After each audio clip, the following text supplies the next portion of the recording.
네, 여러분 안녕하세요. 저는 메디친에서 대학생 멘토로 활동하고 있는 송티입니다. 네, 오늘은 슬기로운 수험생활 시리즈라고 해서 시간 활용의 매직이라고 하는 주제에 대해서 발표를 해보고자 합니다.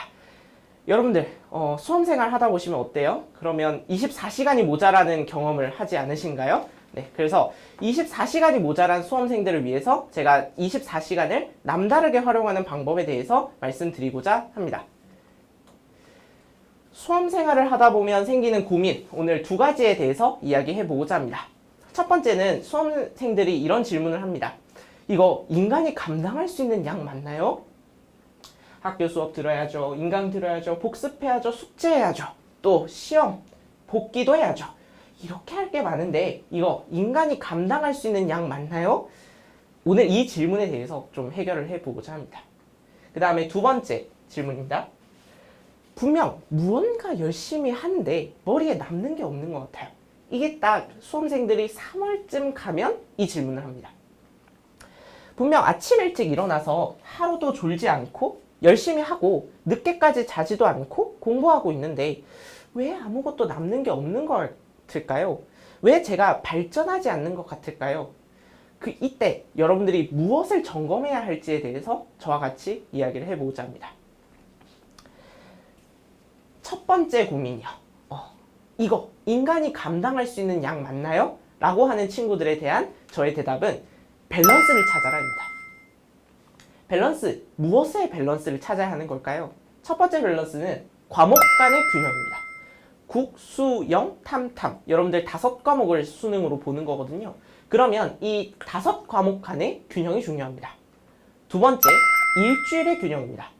월화수목금토일 무엇을 할 것인지에 대한 그리고 이것을 어떻게 5과목으로 다 녹여낼 것인지에 대한 균형이 필요합니다.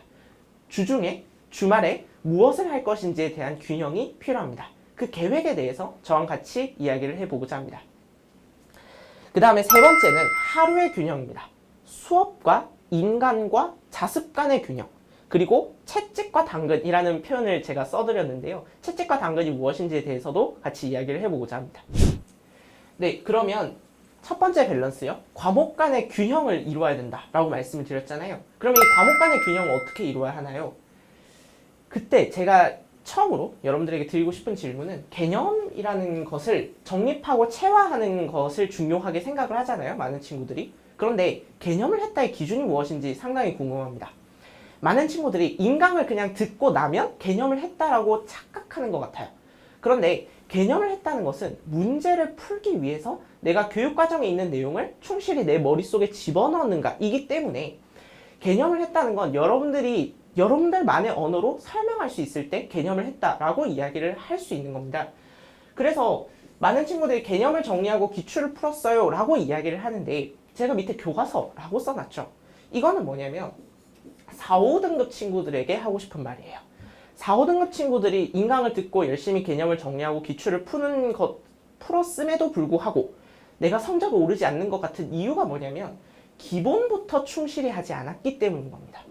교과서에 있는 개념도 제대로 설명을 못하거나 교과서에 있는 문제도 깔끔하게 풀어내지 못하는데 어려운 개념, 어려운 기출을 풀고 있으니 발전하지 않는 것 같은 느낌을 많이 받거든요.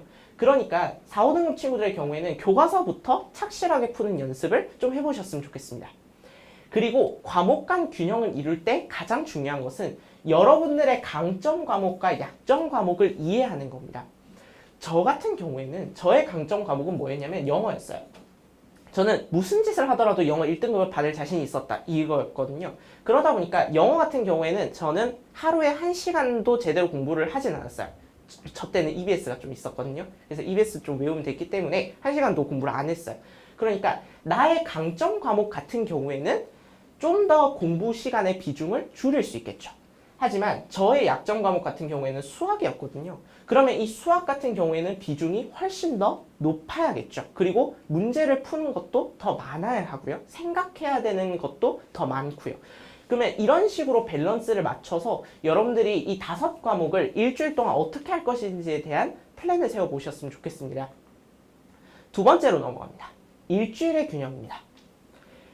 여러분들이 결국에는 하루를 나눠보면 수업, 인강, 자습 이렇게 세 갈래로 나눌 수 있을 거예요. 그러면 이 수업, 인강, 자습 간의 균형을 맞춰야죠. 그러면 여러분들 이게 1번, 이게 2번, 이게 3번이라고 해봅시다. 무엇이 제일 중요할까요? 3번이 제일 중요하다고 하는 친구도 있을 것 같아요. 아닙니다. 1번입니다. 수업입니다. 많은 친구들이 수업을 제대로 안 듣고 자습을 막 시간을 많이 투자해요. 그럼 여러분들 생각을 해봅시다. 수업을 듣는 목적이 뭐죠? 내가 모르기 때문에 그 선생님으로부터 알려고 듣는 거잖아요. 근데 수업을 제대로 듣질 않아요. 그러면 자습을 해도 의미가 없는 공부를 할 확률이 높다는 거죠. 효율이 안 나는 공부를 한다는 거예요.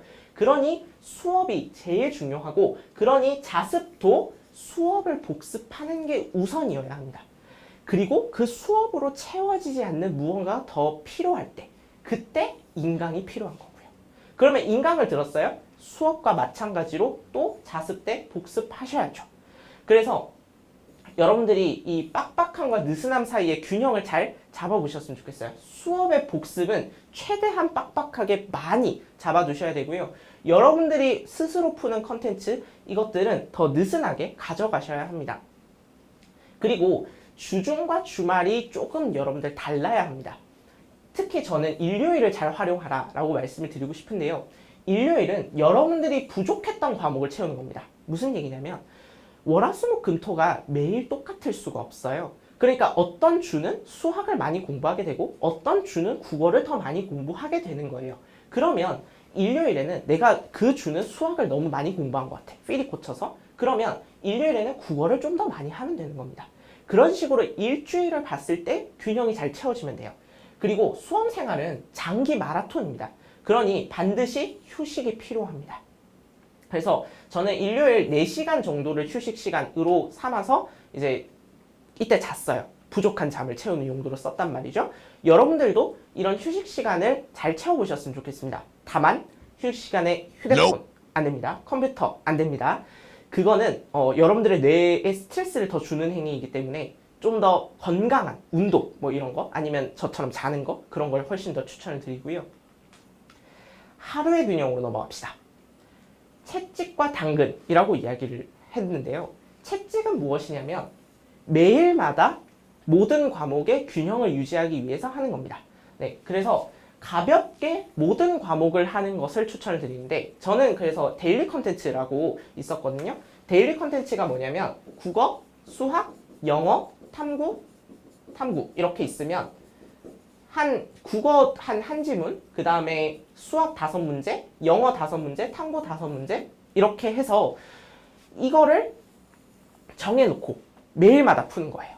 그러면 하루에 국영수 탐탐을 다 일단 깨워놓고 시작을 하는 거죠.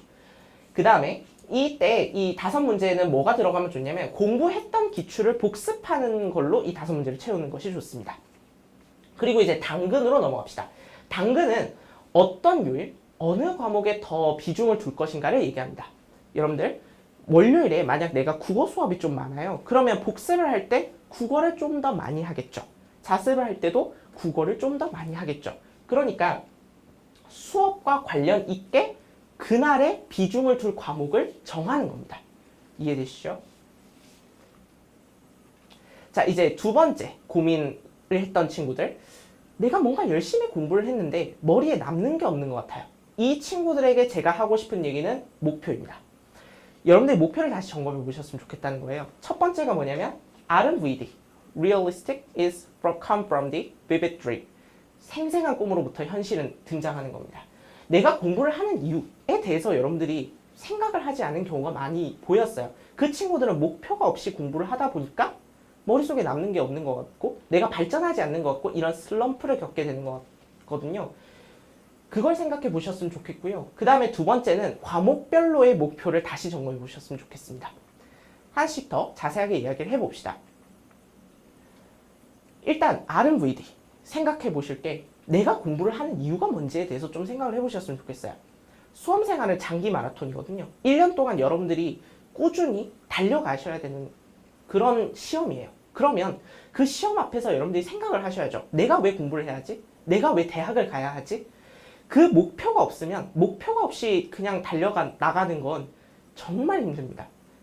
내가 이유가 없는데, 달려나갈 이유가 없는데 달려갈 수는 없거든요. 그러니까 여러분들이 정말 남는 게 없는 것 같다, 너무 공허하다 라고 생각이 들 때 점검해 보셔야 합니다.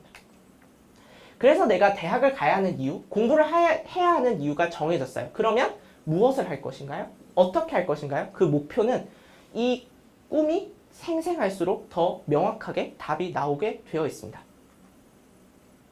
두 번째, 과목별로의 목표를 다시 점검해 보셨으면 좋겠습니다. 자, 이때 과목별 목표는 강점과 약점을 이해하는 거예요. 내가 무슨 짓을 해도 1등을 받을 과목이 있는가? 내가 제일 자신 없고 힘들어하는 과목은 무엇인가? 그리고 그 과목에 어떤 것이 자신이 없나요? 어떻게 그 약점을 보완할 건가요? 그러면 이제 학생들이 어떻게 그 약점을 보완할 건가요? 라고 질문을 드렸을 때 많이 하는 얘기가 강의를 듣겠다, 엔제를 풀겠다 라고 이야기를 해요. 그런데 강의를 듣겠다, 엔제를 풀겠다? 좋아요. 왜요? 왜 강의를 들어야 하죠? 왜 엔제를 풀어야 하죠? 그 목표가 명확해야 된다고요. 강의를 들었어요. 그 선생님의 사고 과정을 따라 하는 것을 목표로 두겠다라는 확실한 목표가 있어야 한다고요. 그렇지 않으면 여러분들 그냥 도장 깨기 합니다. 엔제 쌓아놓고 막 풀고 버리고 이러면 아무 소용없어요. 목표가 명확해야 여러분들이 공부를 했을 때 내 머릿속에 남는 게 명확해집니다.